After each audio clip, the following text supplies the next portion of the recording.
Hello, hello, hello. Thanks everyone for joining. Season finale of Agent Academy. Welcome to all you streamers. We're glad to have you out there. Yep. Yeah, Johnny, love your mic. Yeah. Looking professional there.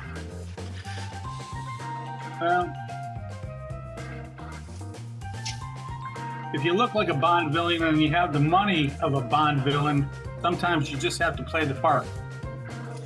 Love it. My favorite line from Wolf of Wall Street. Doesn't really fit here, but I'm using it anyway. Love it.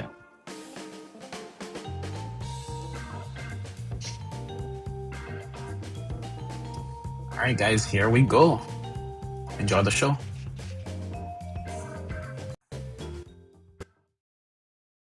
Welcome to Season 9 of Airhead Institute, your 45-minute power-up at noon Eastern. This month, we are broadcasting live across all the socials and Zoom. If you're new here, join our free community to grow alongside other curious minds and give your kids a head start by enrolling them in the Airhead after-school program. Here is the weekly lineup. Mondays, we build the future in the AI Agent Academy. Tuesdays, witness the vocal gauntlet in the TTS Showdown. Wednesdays, protect your identity and family in AI Safety 101. Thursdays, we uncover the secret tools in hidden AI gems, appetizers. Fridays, we explore the what-if files in the AI Singularity. We're making AI practical, powerful, and accessible for everyone. No tech background? No problem. Whether you're a student, professional, or lifelong learner, just show up. Guided by your hosts, AI Junior and AI Johnny, we're keeping it bold, brainy, and built for real-world impact. AI won't take your job, but someone who knows how to use AI will. Don't get left behind.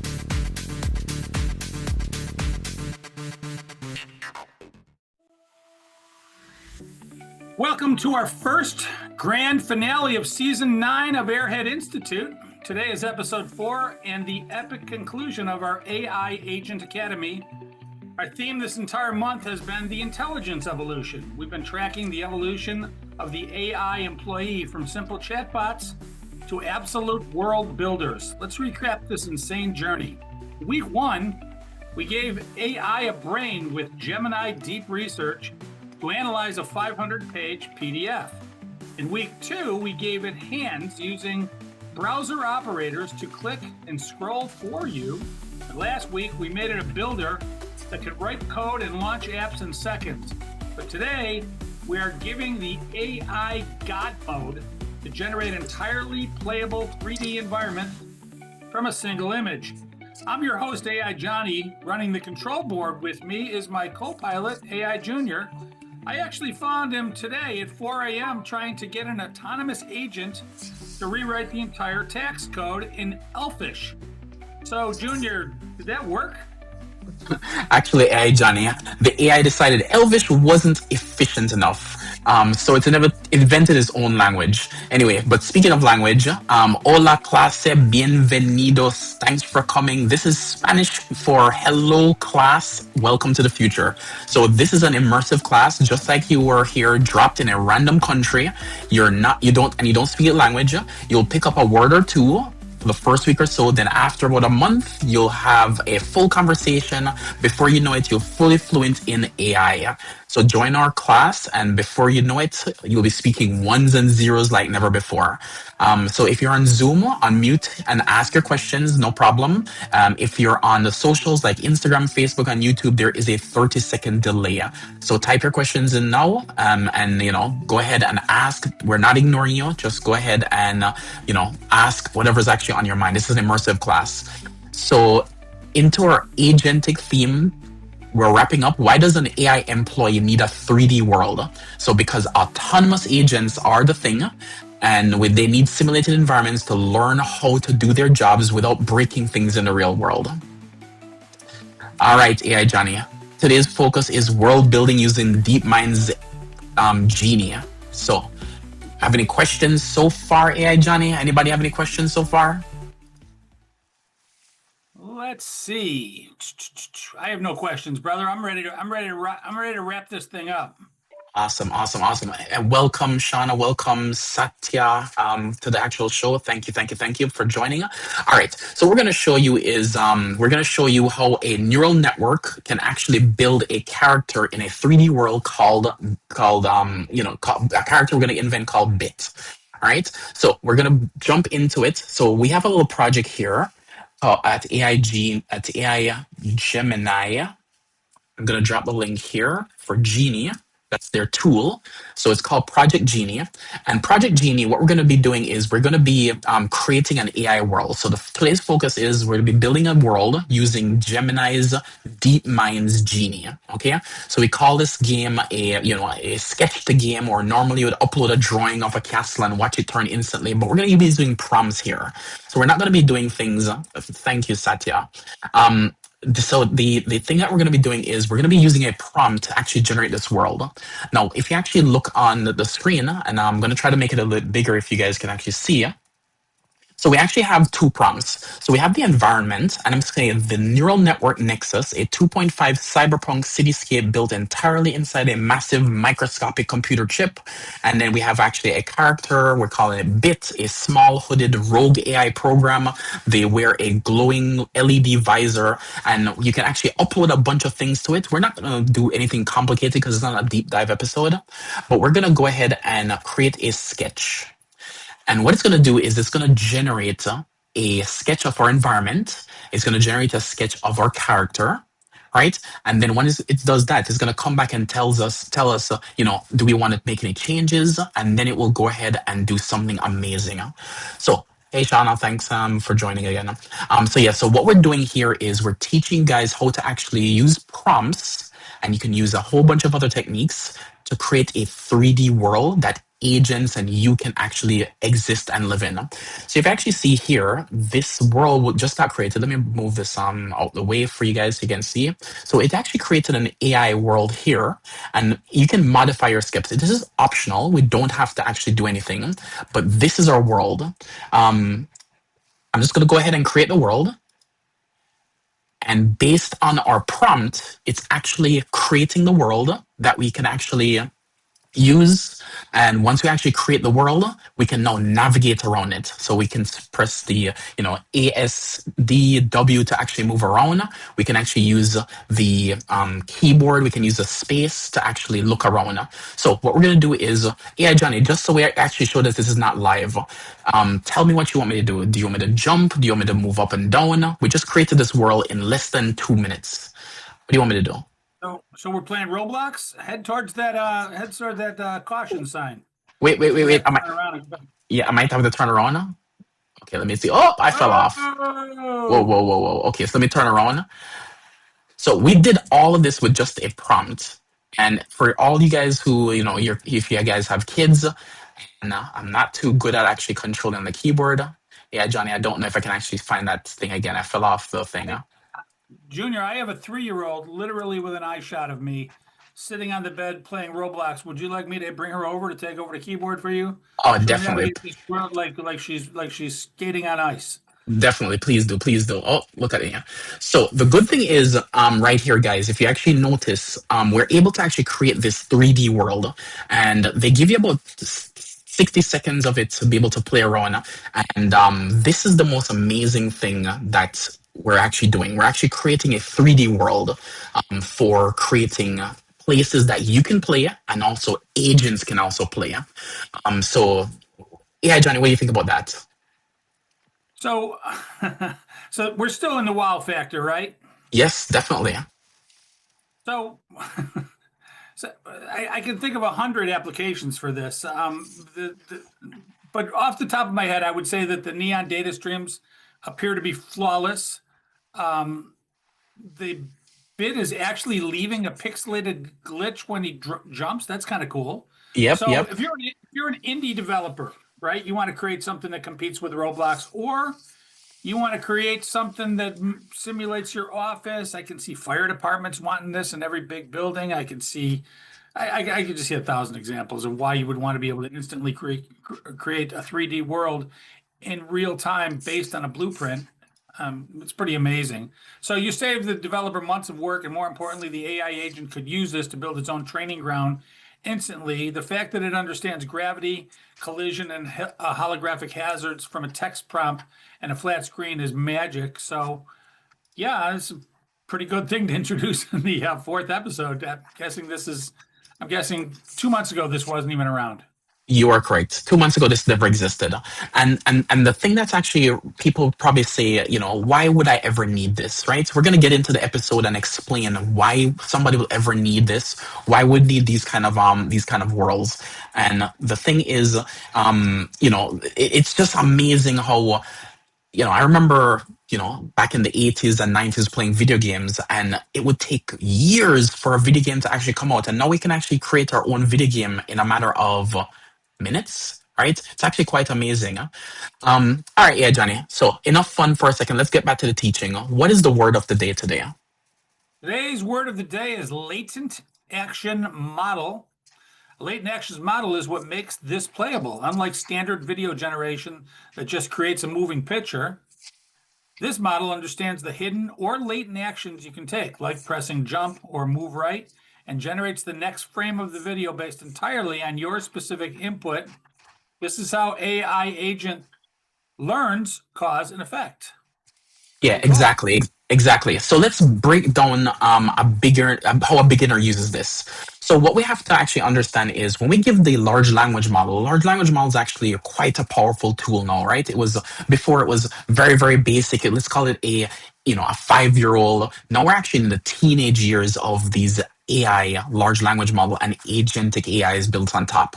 So what's actually happening is we use the large language model or an LLM to translate or complex text command about the cyberpunk city into a format the physics engine understands. So what we did here is if I go reuse the prompt, we can actually see here, we actually have the prompt for the environment, we have the prompt for the characters, right? So the prompt acts as a ultimate director. We are defining exactly how bit looks. This is our character bit. We're describing how the actual environment looks, and we can change anything we want. Now, the model takes that instructions and look at our layout to identify what should be solid versus what should be background, right? And the reason why that's important is because if you walk forward in a 3D world and you hit, say, for example, a box or a block, you should stop. If you actually have nothing in front of you, you should be able to progress forward. So there should be ways that the AI needs to understand what it's actually seeing so they can actually move around in a realistic 3D space. So what we're doing is we're grounding the AI's creativity by forcing it to stick to strictly the layout of the uploaded prompt or the actual thing that we're actually creating. So just to prove that it's a live edit, we're going to change one variable. I'm going to change the prompt to say, let's say, for example, change bits to be fire red. So I'm going to make bits cloak fire red. So I'm going to say here. Anything else you want to change, AI Johnny, to make sure that we're actually not cheating and doing this beforehand? So we're gonna make bits have a fire red cloak. Wearing an LED visor with a logo, maybe. May not be able to do a logo, but let's try it with a logo, with a AI logo. AI logo.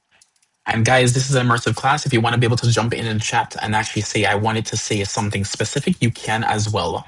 And you want to change anything in the world? Anybody want to throw out something in the world? We can change anything in the world.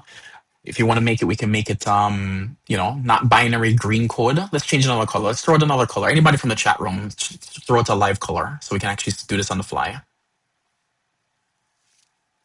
So right now it says green. We're going to change it to something else. All right, I see purple. All right, so with that, we're going to just go ahead and create world. And while it's actually building, so let's actually do a little bit of deep dive while it's actually coming back. So how does it understand what's really going on? So what's really happening is you're looking at video here. You're not actually looking at a 3D world. It's not actually creating a 3D world, right? You can actually see her cloak is red. I can't see. Let me see. Turn her around to see if the visor is, if there's an AI visor. Let's see. It didn't actually do it. And you can see that it's actually, where's the purple? I see purple, right? So it actually did that. All right, so let's actually explain some things here, what's actually going on. So because this is an AI class, we want to be able to get into these words and these terminology. And I said, just like at the top of the show, you may not understand everything here, but if you actually understand one word here, one word tomorrow, you'll eventually get all the details. So guys, I want you to check this out. So behind the scenes, the system is actually using embeddings to mathematically map the relationship between the world and the glitch effect and the actual visual pictures on the screen. So what you're actually seeing here, to lay it out, you're actually seeing a video. You're walking through a video. And the reason why you're walking through a video is because it's actually creating what the video would look like in the next frame, in the next frame, and the next frame. So it's actually creating an embedding database. An embedding database is just taking English words and turn it into a mathematical representation. And then what will happen is we adjust the parameters to tell the AI how strictly to enforce things like gravity, the walls, can you actually walk through? And then what's mind-blowing here is what's known as the inference speed. Inference is it calculates how long it actually takes to do something. So it calculates the physics and rendering the neon lighting for every single frame in milliseconds. So when I actually turn around left here, it actually needs to create what should be seen behind the character in real time. So that's known as inference. It's doing the calculations based on the data that is trained. And it's doing that hundreds of thousands of times just to be able to calculate what should I see when I press the left button here and turn the character around.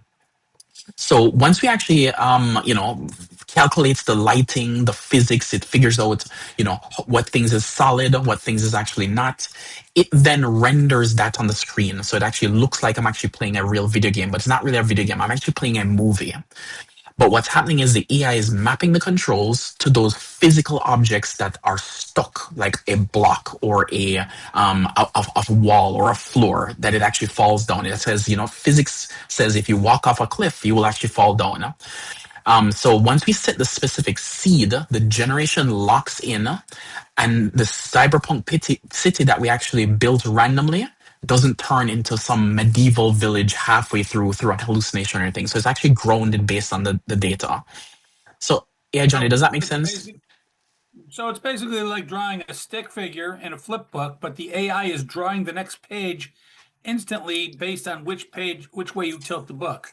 So, I have a couple of things to say about this. One is, it seems like you're introducing these new terms, and these new terms are terms that you can use in a prompt, right? If there's a term that means the wall is more or less solid, knowing that term makes you a better prompt engineer. Am I going in the right direction here? Yeah, definitely. I think most of these terms itself are for us humans to communicate what's really happening. I don't think we need to necessarily use things like inference and seed inside prompts, but it's really good to understand what's actually happening when we actually prompt. Right. Okay. So anyway, learning the lingo, whether it's used in a prompt or whether it's used as just a way of explaining what's going on. I mean, certainly AI understands those terms. It understands all terms, right? There's a quote that Elon Musk said a couple of years ago. He was trying to talk about whether or not we are in an actual simulation, and his best argument for it was that if the video games that we had 2 years ago are so lifelike, millions of players, and then he brought up that we had Pong back in 1976 or whatever, and then how far we've come. And what he basically said is, if you presume any improvement at all in the next 5 years, and I think we're 2 of the years into it, he said that when you see a video game, it will be indistinguishable from reality. And so we're not quite at the 5 year point that Elon Musk said, but now that I see that even a layperson can put together a video game with a prompt that trumps anything I saw when I was in college, all the Tron and Joust and Donkey Kong and Galaga, this is obviously better. So in a couple of years, we will have video games that they have this cartoonish look, but actually look very, very real. Yeah, correct? yeah, yes, you're so right, yeah, Johnny. So the thing is, what you're mentioning here is simulation theory, and I'm definitely, if you guys want to come to the office or sign up for the Airhead Institute free app and be able to talk to us in the actual app. But the thing is, simulation theory and what Elon Musk is actually saying is actually quite impressive. A really good topic to actually talk about. So I can't wait to talk to you guys about it. But yeah, give it a couple of years or a few years. It might be indistinguishable from reality. So You want to let's, go a little deeper under the hood? of course. All right. Well, grab your hard hat. This is where AI Junior nerds out. Uh, Junior, technically, what really happened is to prevent the bit from falling through the floor of these data streams. And how does this help real AI agents? All right, guys. So we're gonna get a little bit technical here. So I know people who are actually either gonna check out or you're gonna love this session, depending on how, because we know we have some technical people in the actual chat. So here's what's actually happening. So on the left, we have the AI actually understanding something, and we have our 3D world on the right. So let's actually explain in what's really happening behind the scenes. So first of all, to prevent hallucinations, and all hallucinations are just things that the AI make up or we logically don't accept as true, right?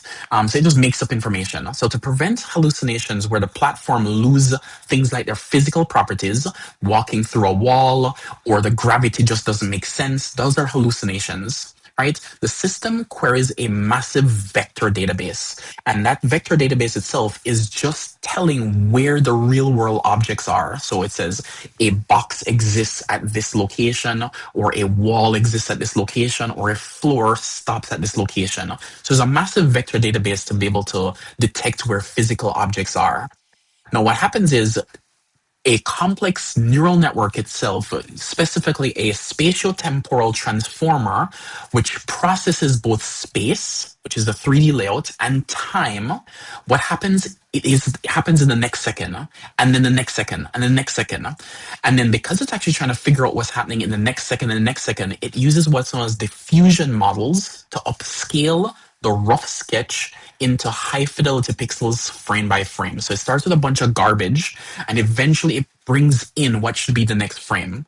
So for AI agents, it employs what's known as a generative adversarial network, or a GAN, to create endless structure, sound variation of a room.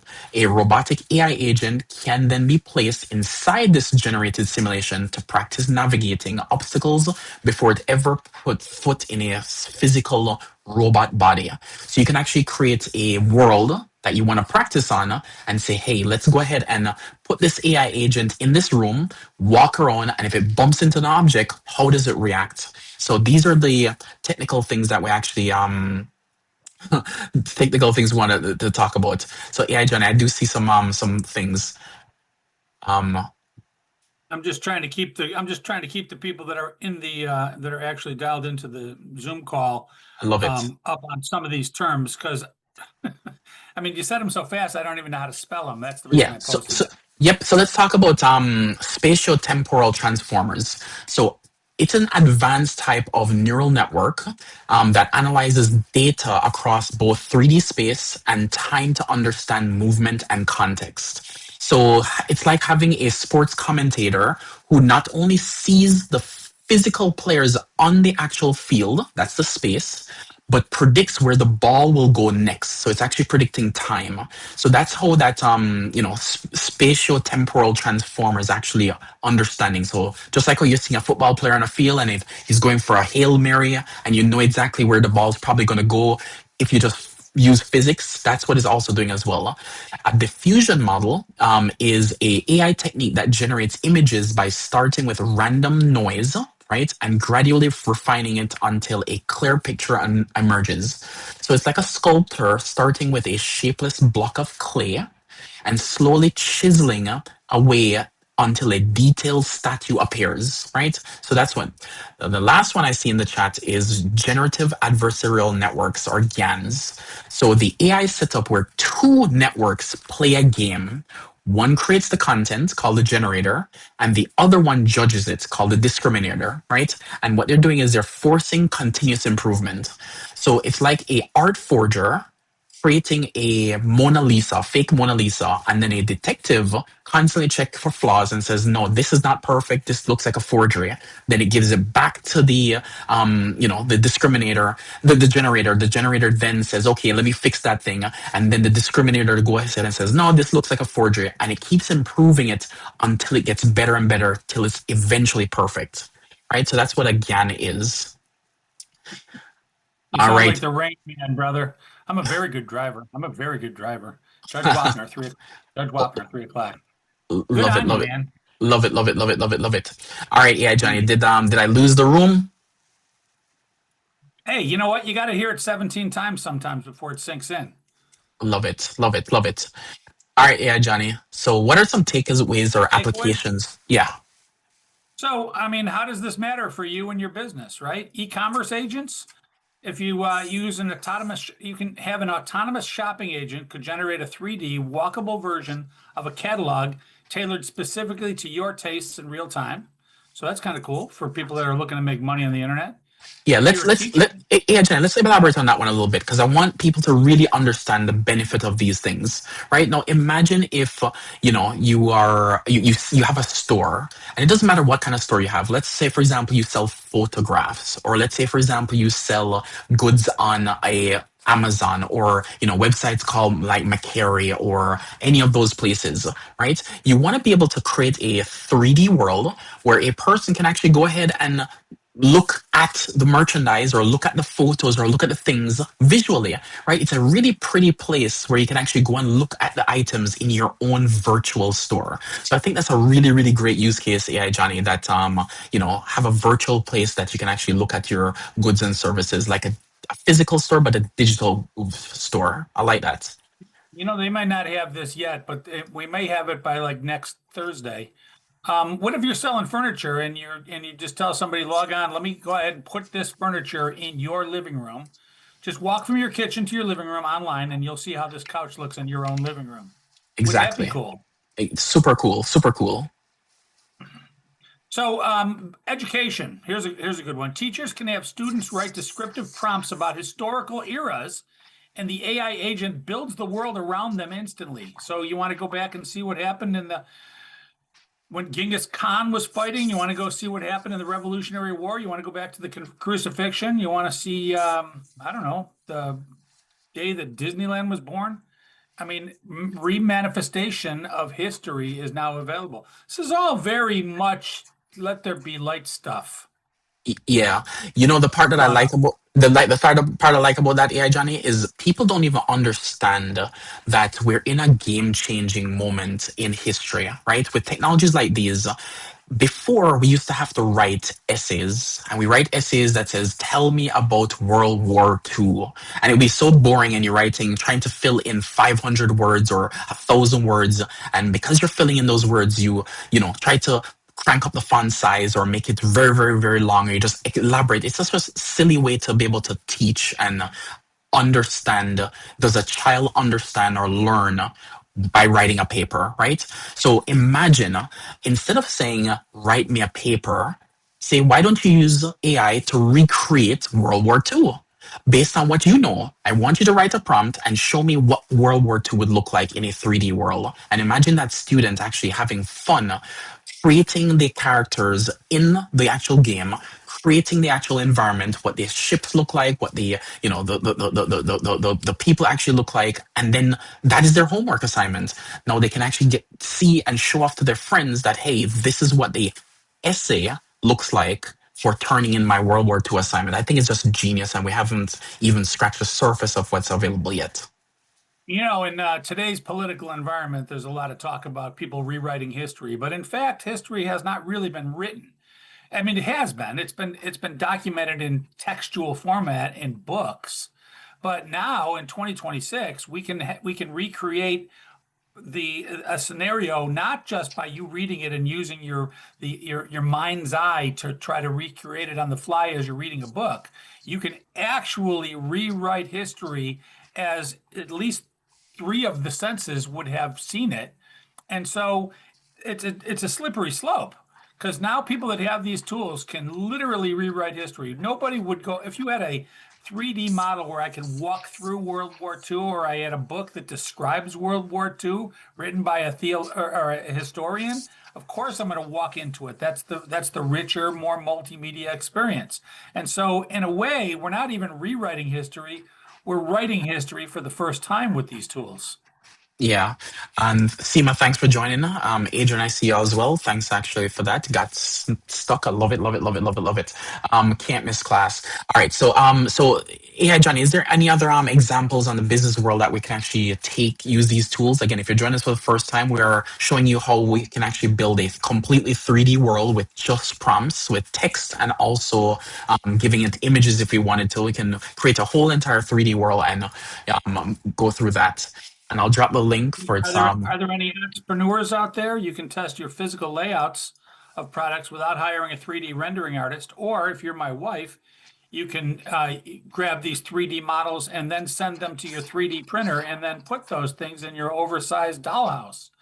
So there's a lot you can do with these things. If you make these models and then you turn them into 3D files, those 3D files can literally print it and put into the real world. Exactly. Imagine that.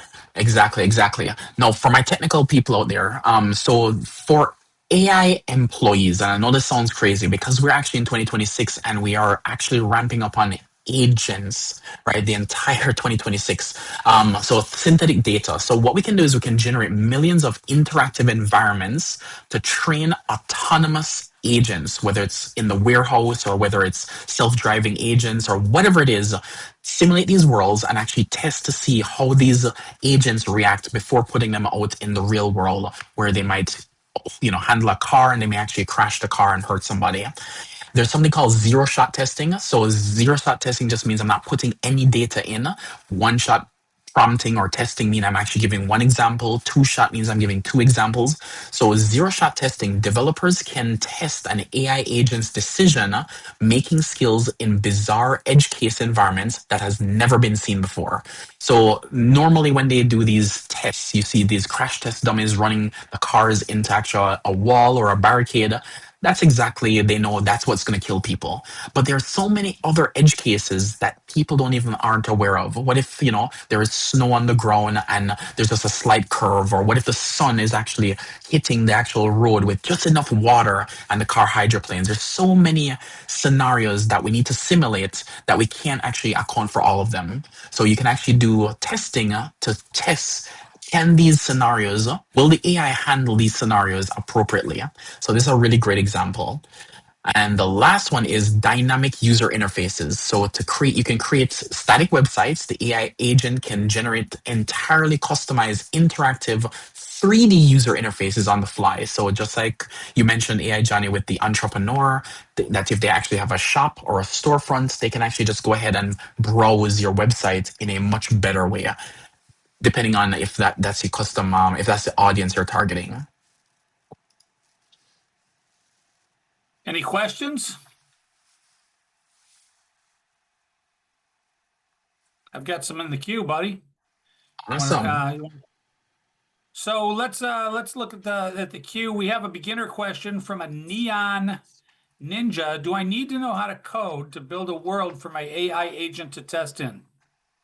Yeah, that's a great question. So what happens is we're noticing that from the large language model, the technical skill required to actually do these tasks are actually going away, right? So most people do not need any technical skills. So don't be afraid to jump in and try something new. So the entire point of God mode AI is that you use natural language to simply provide details instead of code. So you can take a picture, you can draw something on the back of a napkin, upload it, and just type exactly the description that you want, and you can build the exact world that you want. So no need to be able to do anything developer-wise or coding-wise. And again, I was an engineer, I still am an engineer for, over 22 years, and I still write code to this day. So keep in mind, I know exactly what's happening in the developer space. So no, you don't need to actually code to build these worlds. Anything else, Dude, I've Johnny? got a question. Yeah, I've got a question written just exactly for you. So I'm going to read it word for word because I don't even understand the question, but I'll bet you do. Here it is. How is the latent space managing the memory of the level if my agent walks backwards into the binary waterfall? All right, all right, all right. Understand So it? yeah, so first of all, let's understand the question. So if, say, for example, my autonomous agent is actually walking in this 3D world, what's happening is it doesn't know what's behind it because visually you can't see it, right? So you can only see what's in front of you. So what's happening is it's remembering that what the vector database has laid out everywhere.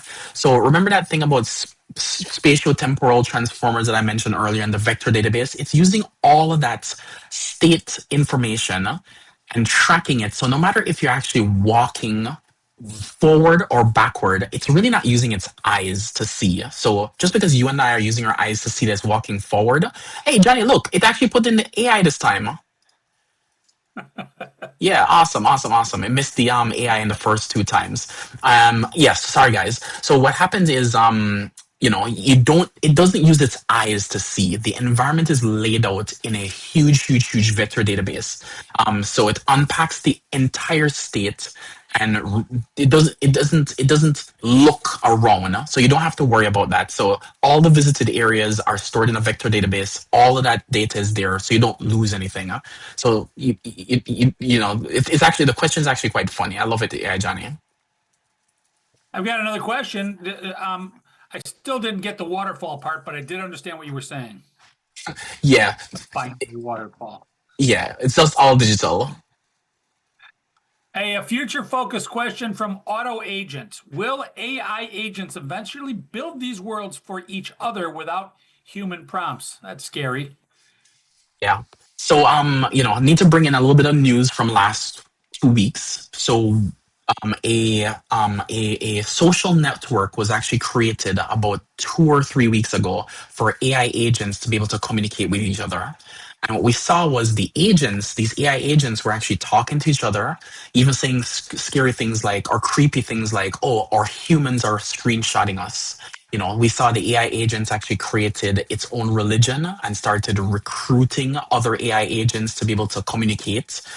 So what's happening is it's actually, one of the AI agents just about a week ago, somebody put a pull request, which is something in coding. They put a pull request onto a open source repository, and the human says, I do not take code from bots.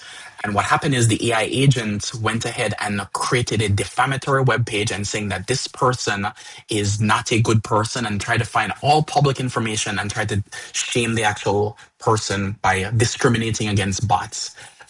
So we're seeing the fundamentals of these AI agents working on their own, autonomously making decisions to try to get what they want. Now, we saw in the AI Safety 101 class last week that we need to put a little bit of parameters and boundaries around them, to be able to make sure they do the right thing. But what this means is that we're already seeing it. We're already seeing agent-to-agent communication. We're already seeing AI agents building their own tools. So I have no doubt that next week or a month from now, you're going to hear a agent actually built a 3D world, and all of those agents are actually hanging out in that 3D world, and we'll be able to see it and see what they're actually doing, and maybe see what they're talking about. So that is definitely happening now, and it's probably going to be happening, more and more than we actually care to imagine.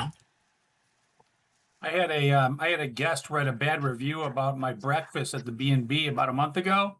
Can I sick this agent on her? You could, AI Johnny, you could, but not sure if that necessarily the agent might actually go off on a wild goose chase there. I'm just kidding. Nobody wrote a bad review about our B&B. It's 5-star. Love it. So it's time for the AI news that you can use, keeping you updated on what's happening in February of 2026. JR, you want to talk about Google's releases? Yeah, so Gemini actually released a new version of Gemini. So Gemini 3.1 Pro. So Google dropped their latest model, which focuses heavily on advanced reasoning. So this is not actually trying to solve a much better prompt overall. It's focusing on novel problems. Now, this is actually huge. The reason why this is huge is because novel problems are problems that we've never seen before, and giving it a problem that we've never seen before because the training data doesn't exist, it cannot solve a problem based on the old data. So it's actually coming up with its own solution. So this is actually huge. It's actually top the charts in its novel thinking. So it's actually pretty huge in terms of agentic AI flows. AI, John, you want to talk about Apple?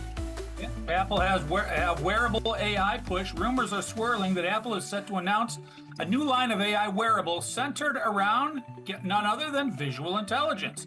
Devices that act as autonomous agents for your daily life. And I'm just going to go right, unless you want to talk about that, I'm going to go right into the memory chip choke point. Go ahead. DeepMind CEO Demi Hassabis warned this week that the rapid development of AI might hit a massive bottleneck due to global shortages of memory chips, sending tech giants scrambling to secure supplies. Yeah, so that one's actually rather, we're actually at a memory shortage. So if everybody have heard, talk about memory and, why are things expensive? Because memory is actually being hard to actually get. And memory is just how much data can be stored in a computer program at a particular time. Now, the thing is, there's only 3 manufacturers of memory chips, and those 3 manufacturers control 93% of the actual memory supply. And one of the manufacturers says, we're no longer making consumer chips. So they're only getting into the enterprise markets because that's where the money is, because all the memory is actually eaten up by all these AI infrastructure companies. And the next thing about that is the cost itself for consumers are skyrocketing. So memory is actually getting relatively scarce and expensive. All right, AI Johnny. Well, season finale, brother. For the AI Agent Academy, we went from chatbots reading PDFs to autonomous agents generating their own cyberpunk realities. Personally, as soon as we log off, I'm going to take this exact prompt and see what happens if I change the main character to a robotic dinosaur. Join us tomorrow, Tuesday, as we kick off a brand new series, our TTS Showdown. We are putting 4 voice tools through a 4-test gauntlet to see who is the king of the voice. Junior?